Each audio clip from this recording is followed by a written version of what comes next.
تیسرے دن جب مجھے باہر پورج میں گاڑی کے اسٹارٹ ہونے اور دور جانے کی آواز آئی تو میں نے اپنی چھپائی ہوئی ہیئر پین نکالی اور اس سے دروازے کے لاک میں ڈال کر گھمانے لگی۔ یہ ایک مشکل کام تھا اور میری انگلیاں زخمی ہو رہی تھی، مگر آزادی کی تڑپ درد پر غالب تھی۔ تقریباً آدھے گھنٹے کی مسلسل جد و جہد کے بعد ایک ہلکی سی ٹک کی آواز آئی اور لاک کھل گیا۔ میری خوشی کا کوئی ٹھکانہ نہ رہا۔ میں نے لرزتے ہاتھوں سے دروازہ کھولا۔ سامنے کوریڈور خالی تھا اور گھر میں ہو کا عالم تھا۔ میں بلی کی طرح دبے پاؤں باہر نکلی۔ میرا ہر قدم دل کی دھڑکن کے ساتھ اٹھ رہا تھا۔ میں سیڑھیوں سے نیچے اتری۔ ہال بالکل خالی تھا اور وہاں لگی پینٹنگ مجھے گھورتی ہوئی محسوس ہو رہی تھی۔ میں مرکزی دروازے کی طرف لپکی، مگر وہ بند تھا اور اس پر لوہے کی بھاری سلاخیں چڑھی تھی۔ میں نے مایوس ہو کر ادھر ادھر دیکھا تو مجھے کچن کے راستے کے پاس ایک اور چھوٹا دروازہ نظر آیا جو شاید پیچھے صحن یا اسٹور روم کی طرف جاتا تھا۔ میں اس امید پر ادھر بڑھی کہ شاید وہاں سے باہر نکلنے کا کوئی راستہ مل جائے۔ وہ دروازہ نیم وا تھا۔ میں نے اسے دھکیلا تو سامنے گھپ اندھیرا تھا اور نیچے کی طرف سیڑھیاں اتر رہی تھیں۔ وہاں سے ایک عجیب سی پرانی اور بند کمرے کی بو آ رہی تھی، جیسے پرانی کتابوں اور دھول کی بو ہوتی ہے۔ میرا دل کہہ رہا تھا کہ واپس مڑ جاؤں، مگر پکڑے جانے کا خوف مجھے آگے دھکیل رہا تھا۔ میں نے دیوار کا سہارا لے کر نیچے اترنا شروع کیا۔ اندھیرا اتنا گہرا تھا کہ مجھے اپنا ہاتھ بھی دکھائی نہیں دے رہا تھا۔ نیچے پہنچ کر میرا پاؤں کسی چیز سے ٹکرایا اور وہیں دیوار پر مجھے سوئچ بورڈ محسوس ہوا۔ میں نے کانپتے ہاتھوں سے بٹن دبایا تو ایک مدھم سی زرد روشنی جل اٹھی اور میرے سامنے جو منظر روشن ہوا اس نے میرے ہوش اڑا دیے اور میں اپنی جگہ ساکت رہ گئی، کیونکہ وہ کوئی باہر جانے کا راستہ نہیں تھا اور نہ ہی وہ کوئی عام اسٹور روم تھا، بلکہ وہ ایک بہت بڑا ہال تھا جو کسی قدیم عجائب گھر یا یادگار کی طرح سجایا گیا تھا۔ وہاں دیواروں پر سینکڑوں تصویریں لگی ہوئی تھی اور فرش پر جگہ جگہ شیشے کے باکس رکھے تھے جن میں کچھ کپڑے اور کھلونے جوتے ترتیب سے سجے تھے، مگر جس چیز نے میری روح کو فنا کیا اور میرے پیروں تلے سے زمین کھینچ لی وہ سامنے دیوار پر لگی ایک بڑی تصویر تھی جس کے گرد تازہ پھول رکھے تھے، اور اس تصویر میں موجود لڑکی کی شکل ہو بہو میری جیسی تھی۔ بالکل وہی آنکھیں، وہی ناک اور وہی خند و خال، مگر وہ تصویر پرانی تھی اور اس کے نیچے جو تاریخ پیدائش اور وفات لکھی تھی وہ دیکھ کر میرا دماغ چکرا اور مجھے لگا کہ میں پاگل ہو جاؤں گی، کیونکہ وہ کوئی اور نہیں بلکہ تہہ خانے کی اس زرد اور بیمار سی روشنی میں میرے سامنے دیوار پر جو تصویر لگی تھی وہ محض ایک تصویر نہیں تھی، بلکہ میرے لیے ایک ایسا آئینہ تھا جس نے میرے پورے وجود کو ہلا کر رکھ دیا، کیونکہ اس فریم میں قید مسکراتی ہوئی لڑکی کوئی اور نہیں تھی بلکہ ہو بہو میں تھی۔ وہی آنکھیں، وہی ناک، وہی ہونٹ اور وہی پیشانی، یہاں تک کہ تھوڑی پر موجود ہلکا سا تل بھی وہی تھا۔ فرق صرف اتنا تھا کہ اس لڑکی کے چہرے پر خوشحالی اور سکون تھا، جبکہ میرے چہرے پر زمانے کی دھول اور بو کے سائے۔ میں پھٹی پھٹی آنکھوں سے اس تصویر کو دیکھ رہی تھی اور میرا دماغ چکرا رہا تھا۔ یہ کیسے ممکن ہے؟ کیونکہ تصویر کے نیچے لکھی تاریخ بتا رہی تھی کہ یہ تصویر میری پیدائش سے کئی سال پرانی ہے۔ اس لڑکی کی موت اس وقت ہوئی تھی جب شاید میں پیدا ہوئی تھی۔ یہ دیکھ کر میرے دل میں ایک عجیب سا خوف بیٹھ گیا۔ کیا میں کوئی روح ہوں یا پھر یہ لڑکی کوئی میری ہم شکل ہے جس کی یاد میں اس بوڑھے پاگل نے پورا یہ عجائب گھر سجا رکھا ہے؟ میں نے لرزتے ہاتھوں سے پاس پڑے شیشے باکس کو چھوا جس میں ایک چھوٹے سے بچے کا فراق اور کچھ کھلونے رکھے تھے جن پر مٹی کی ایک تہ جمی ہوئی تھی۔ یہ منظر کسی کسائی خانے کا نہیں تھا جیسا میں نے سوچا تھا، بلکہ یہ تو یادوں کا ایک قبرستان تھا جہاں ہر چیز ایک خاص ترتیب اور محبت سے رکھی گئی تھی۔ مگر سوال یہ تھا کہ میرا یہاں کیا کام ہے؟ اور وہ بوڑھا میرے بال کیوں لے گیا تھا؟ کیا وہ مجھے اس مردہ لڑکی کے بدلے قربان کرنا چاہتا تھا یا پھر مجھے اس لڑکی کا روپ دے کر اپنی تسکین کرنا چاہتا تھا؟ ان خوفناک وسوسوں نے میرے ہوش اڑا دیے اور میں وہیں زمین پر گھٹنوں کے بل بیٹھ گئی، کیونکہ میرے پیروں میں کھڑے رہنے کی سکت نہیں رہی تھی۔ کمرے کی خاموشی مجھے کاٹ رہی تھی اور وہ تصویر مسلسل مجھے گھور رہی تھی، جیسے وہ مجھ سے کچھ کہنا چاہتی ہو۔ میں اسی سکتے کی حالت میں تھی کہ اچانک میرے سر پر چھت سے بھاری قدموں کی آوازیں آنے لگی اور پھر باہر پورج میں گاڑی رکنے کی آواز آئی، جسے سن کر میرا دل سینے سے باہر آنے کے ہوا۔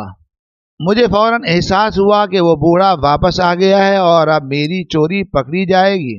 میں نے بھاگنے کے لیے ادھر ادھر دیکھا، مگر وہاں نکلنے کا واحد راستہ وہی سیڑھیاں تھی جہاں سے وہ نیچے آ رہا تھا، اور میں نے خود کو چوہے کی طرح اس جال میں پھنسے ہوئے محسوس کیا اور خوف کے مارے ایک بڑے باکس کی اوٹ میں چھپ گئی تاکہ اس کی نظر مجھ پر نہ پڑے۔ سیڑھیوں کا دروازہ کھلنے کی آواز آئی اور پھر بھاری قدموں کی آواز تیزی سے نیچے کی طرف بڑھنے لگی۔ ہر قدم کے ساتھ میری موت میرے قریب آ رہی تھی اور میں نے اپنی آنکھیں زور سے بند کر اور اللہ سے دعائیں مانگنے لگی کہ کاش یہ زمین پھٹ جائے اور میں اس میں سما جاؤں، کیونکہ اس پر اسرار بوڑھے کا سامنا کرنے کی مجھ میں ہمت نہیں تھی۔ قدموں کی آواز بالکل قریب آ گئی تھی اور پھر تہہ خانے میں داخل ہوا۔ وہ اس کی سانسیں پھولی ہوئی تھی جیسے وہ بھاگتا ہوا آیا ہو، اور اس کے ہاتھ میں ایک لفافہ تھا۔ اس نے اندر آتے ہی ادھر ادھر دیکھا، اور جب اس کی نظر مجھ پر پڑی جو کونے میں سہمی ہوئی کانپ رہی تھی، تو وہ وہیں رک گیا۔ اس لمحے کمرے میں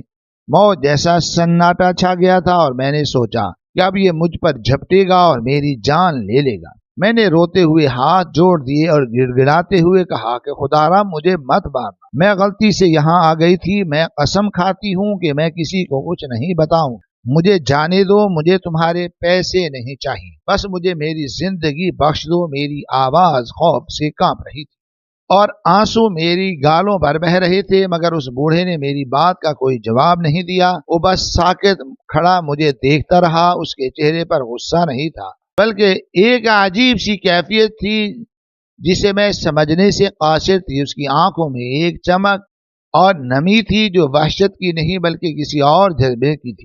وہ آہستہ آہستہ میرے طرف بڑھنے لگا۔ میں ڈر کے مارے پیچھے کھسکتی رہی، جہاں میری پیٹھ دیوار سے لگ گئی اور میرے پاس بھاگنے کا کوئی راستہ نہیں بچا۔ وہ بالکل میرے سر پر آ کر کھڑا ہو گیا اور میں نے ڈرتے ہوئے اپنا چہرہ گھٹنوں میں چھپا دیا۔ اب وار ہوگا، مگر وار نہیں ہوا، بلکہ مجھے اپنے سر پر ایک کانپتا ہوا ہاتھ محسوس ہوا جس کا لمس انتہائی نرم اور شفیق تھا۔ میں نے چونک کر سر اٹھایا تو دیکھا وہ بوڑھا میرے سامنے زمین پر بیٹھا ہے اور اس کی آنکھوں سے آنسو کی لڑیاں بہہ رہی ہیں، اور اس کے ہاتھ میں موجود کاغذ زمین پر گر گیا اور اس نے دونوں ہاتھوں سے میرا چہرہ تھام لیا۔ اس کا پورا وجود جذبات کی شدت سے لرز رہا تھا۔ وہ میری آنکھوں میں ایسے دیکھ رہا تھا جیسے کوئی پیاسا پانی کو دیکھتا ہے۔ مجھے کچھ سمجھ نہیں آ رہا تھا کہ یہ کیا ہو رہا ہے، یہ مجھے مار کیوں نہیں رہا، یہ رو کیوں رہا ہے۔ اس نے اپنی انگلیوں سے میرے آنسو صاف کیے اور پھر مجھے اپنے سینے کی طرف کھینچا۔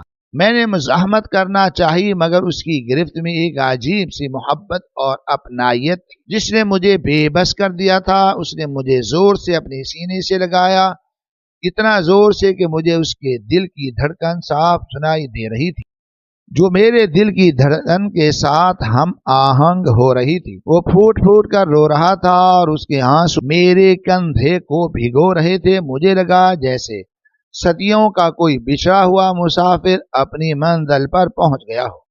اس نے میرا ماتھا چوم لیا اور پھر بھرائی آواز میں وہ الفاظ کہے جنہوں نے میرے پیروں تلے سے زمین نکال دی اور میری روح کو جھنجھوڑ کر رکھ دیا۔ اس نے ہچکیوں کے درمیان کہا، میری بچی، میری جان، ڈرو مت، میں تمہیں مارنے نہیں آیا، میں تو تمہیں زندگی دینے آیا ہوں۔ تم میری زینب کی نشانی ہو، تم کوئی لاوارث نہیں، تم میری خون ہو، تم میری پیاری نواسی ہو جسے میں نے آخر کار ڈھونڈ ہی لیا۔ اس کے منہ سے نواسی کا لفظ سن کر مجھے لگا جیسے وقت تھم گیا ہو اور کائنات کا سارا نظام رک گیا۔ میرے کانوں میں یہ لفظ بار بار گونج رہا تھا مگر میرا دماغ اسے قبول کرنے سے انکاری تھا، کیونکہ ایک سڑک پر رلنے والی اور کوڑے کے ڈھیر سے رزق تلاش کرنے والی لڑکی کسی محل کی وارث کیسی ہو سکتی؟ میں نے بے یقینی اور حیرت کے عالم میں خود کو اس کے حصار سے آزاد کروایا اور پیچھے ہٹ کر دیوار سے لگ گئی۔ میری آنکھیں پھٹی ہوئی تھی اور سانس سینے میں اٹکی ہوئی تھی۔ میں نے کانپتی ہوئی آواز میں کہا کہ یہ جھوٹ ہے، یہ کوئی نیا جال ہے۔ آپ مجھ سے کیا چاہتے ہیں؟ میں تو ایک لاوارث ہوں، میرا کوئی نہیں۔ آپ مجھے پاگل بنا رہے ہیں تاکہ میرا بھروسہ جیت کر مجھے مار سکے۔ میں چیخ رہی تھی اور رو رہی تھی کیونکہ میری زندگی نے مجھے کبھی خوشی کا منہ نہیں دکھایا تھا، اس لیے مجھے یقین نہیں آ رہا تھا کہ خوشی میرے دروازے پر دستک کیسے دے سکتی ہے۔ وہ بوڑھا آدمی جو اب بھی زمین پر گھٹنوں کے بل بیٹھا تھا، اس نے اپنے آنسو پہنچے اور وہ کاغذ کا ٹکڑا جو اس کے ہاتھ سے گر گیا تھا وہ دوبارہ اٹھایا اور میری طرف بڑھاتے ہوئے انتہائی نرم لہجے میں بولا، سرین میری جان، یہ جھوٹ نہیں ہے، یہ سائنس، یہ حقیقت ہے، یہ ڈی این اے کی رپورٹ ہے جو کبھی جھوٹ نہیں بولتی۔ یاد کرو اس رات جب میں نے تمہارا بال اکھاڑا تھا، وہ میں نے کسی جادو ٹونے کے لیے نہیں بلکہ اسی ٹیسٹ کے لیے لیا تھا، کیونکہ جب میں نے تمہیں سڑک پر دیکھا تو میرا دل گواہی دے چکا تھا مگر میرا دماغ ثبوت مانگ رہا تھا، اور آج یہ ثبوت میرے ہاتھ میں ہے کہ تم میری زینب کی بیٹی، تم میری وہی گڑیا ہو جو 17 سال پہلے اس منحوس زلزلے میں گم ہو گئی تھی۔ میں نے لرزتے ہاتھوں سے وہ کاغذ پکڑا، حالانکہ ان طبی اصطلاحات کو میں نہیں سمجھتی تھی، مگر اس پر لکھا میرا نام اور ارسلان کا نام اور نیچے 99% کا ہندسہ صاف بتا رہا تھا کہ ہمارا خون ایک ہے۔ میں نے نظر اٹھا کر دیوار پر لگی اس تصویر کو دیکھا اور پھر ارسلان کے چہرے کو، جس میں مجھے اپنے خندوخال کی جھلک نظر آنے لگی۔ اٹھ کر میرے قریب آیا اور اس نے میرے سر پر ہاتھ رکھا اور بتانا شروع کیا کہ 17 سال پہلے آنے والے زلزلے میں میرا ہنستا بستا گھر اجاڑ دیا تھا۔ میری اکلوتی بیٹی زینب اور اس کا شوہر مربے تلے دب کر مر گئے تھے۔ میں دیوانوں کی طرح ملبہ ہٹاتا رہا، مجھے ان کی لاشیں تو مل گئی مگر ان کے ساتھ سوئی ہوئی 6 سال کی نواسی یعنی تم وہاں نہیں تھی۔ تمہارا پالنا خالی تھا، یعنی جھولا خالی تھا۔ میں نے سالوں تمہیں ڈھونڈا، پولیس اسٹیشن گیا، ہسپتالوں کی خاک چھانی، یتیم خانوں کے چکر لگائے مگر تمہارا کہیں پتہ نہ چلا۔ سب نے کہا ہے کہ وہ بچی مر گئی ہے، اسے بھول جاؤ، مگر میرا دل کہتا تھا کہ میری نسل زندہ ہے، میرا خون کہیں نہ کہیں سانس لے رہا ہے۔ اور پھر خدا نے میری سن لی۔ اس رات جب میں نے تمہیں سردی میں ٹھٹرتے ہوئے دیکھا تو تمہاری آنکھوں نے مجھے وہیں روک لیا، اور وہ آنکھیں بالکل میری زینب جیسی تھی۔ میں نے تمہیں 4 لاکھ کا لالچ دے کر اس لیے بلایا تھا تاکہ تمہیں اپنی نظروں سے دور نہیں کرنا چاہتا تھا۔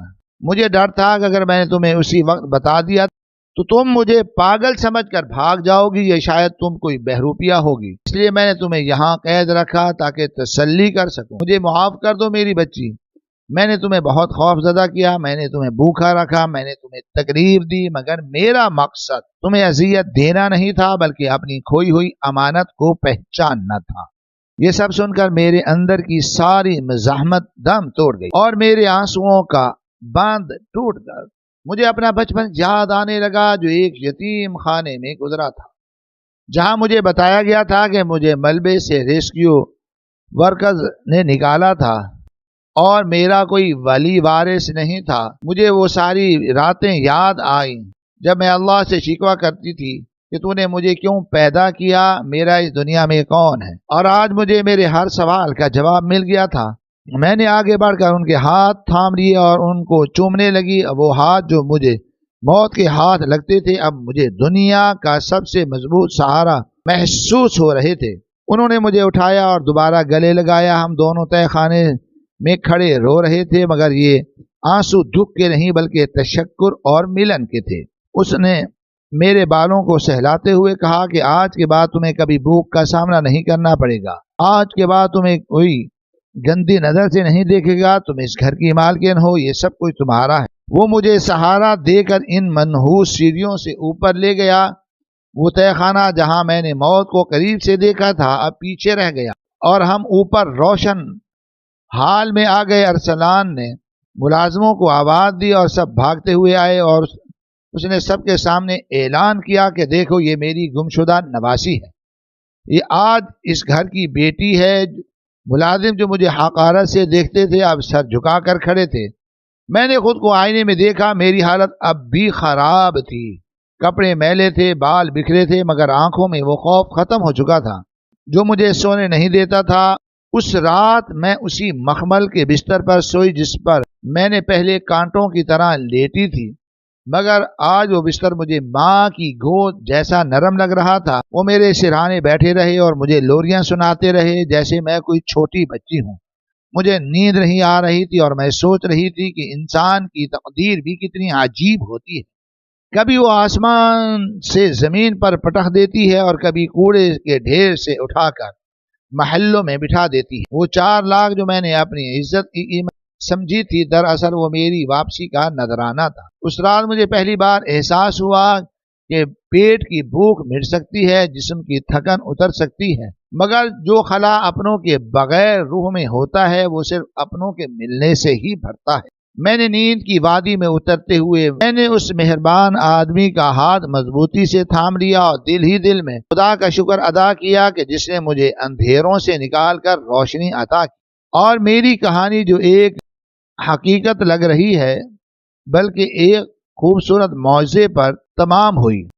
میں اب زرین لاوارث نہیں تھی بلکہ زرین ارسلان تھی، اور یہ گھر میرا تھا جہاں اب صرف محبت بسنی تھی، خوف نہیں۔ ہماری آج کی یہ کہانی آپ کو کیسی لگی؟ کمنٹ باکس میں اپنی رائے کا اظہار ضرور کریں اور ہمارے چینل کو سبسکرائب کریں۔ شکریہ، اللہ حافظ۔